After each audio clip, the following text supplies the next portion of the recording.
భారతదేశంలో సినిమా ఇండస్ట్రీలో richest person ఎవరు అంటే శోభన్ బాబు గారు. ఎందుకనంటే ఈ బిజినెస్ సంబంధించిదే ఇట్లా పోయిన తర్వాత డబ్బులని పోయిన తర్వాత తెలియ చెప్పాయని, సార్ మీరు చెప్పినట్టు అయిందండి, డబ్బులని పోయినాయండి ఈ బిజినెస్లో అన్న. నేను ఒక సిద్ధాంతం నమ్ముతున్నాను, నీకు చెప్తాను, నచ్చితే నువ్వు కూడా అది ఫాలో అవ్వాలి.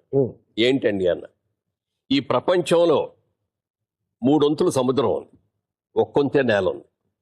నివసించడానికి ప్రదేశం ఉన్నది చాలా తక్కువ, 20% ఉంటుంది, అంతకంటే ఎక్కువ ఉండదు.